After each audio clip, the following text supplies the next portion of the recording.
नमस्कार, मैं ट्विंकल दीक्षित। आप देख रहे हैं इंडिया राइज टीवी।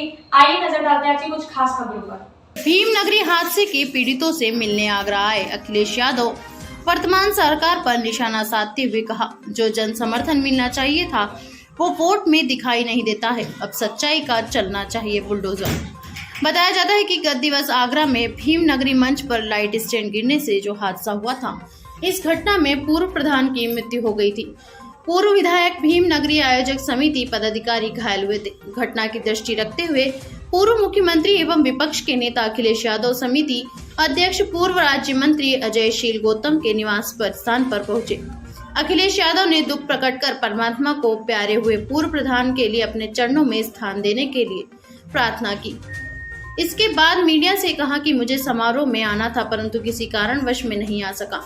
घायलों के प्रति मैं संवेदना व्यक्त करने आया हूँ। विधानसभा चुनाव में अपेक्षित सीट नहीं मिलने के सवाल पर अखिलेश ने कहा, सरकार सकारात्मक नहीं बनी है। बिना अवैध का फैसला लिए घरों पर बुलडोजर चलाए जा रहे हैं। महंगाई चरम सीमा पर पहुंच रही है, तो वहीं बेरोजगारी के बादल हर युवा के सर पर मंडरा रहे हैं।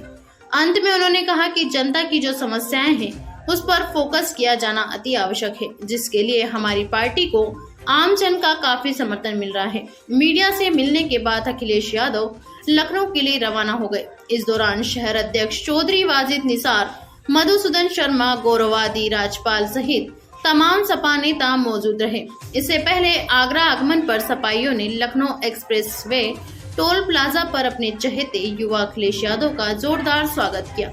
अजीम भारती की खास रिपोर्ट। मंच में घटना घट गई, जिसके कारण मैं कार्यक्रम में शामिल नहीं हो पाया। मैं परिवार से और जो उनके भतीजा एक्सपायर हुआ उनके परिवार से मैं मिलने आया था। जी अजय जी, क्या कहेंगे चुनाव में अपेक्षित परिणाम इस बार नहीं मिला? समाजवादी पार्टी संघर्ष का जनादेश क्या है? देखिए, संघर्ष का जनादेश है। सबसे बड़ी बात यह है कि जिस तरीके से सरकार चल रही है, सरकार के चलाने का तरीका बुनियादी मुद्दों से ध्यान हटाने का है।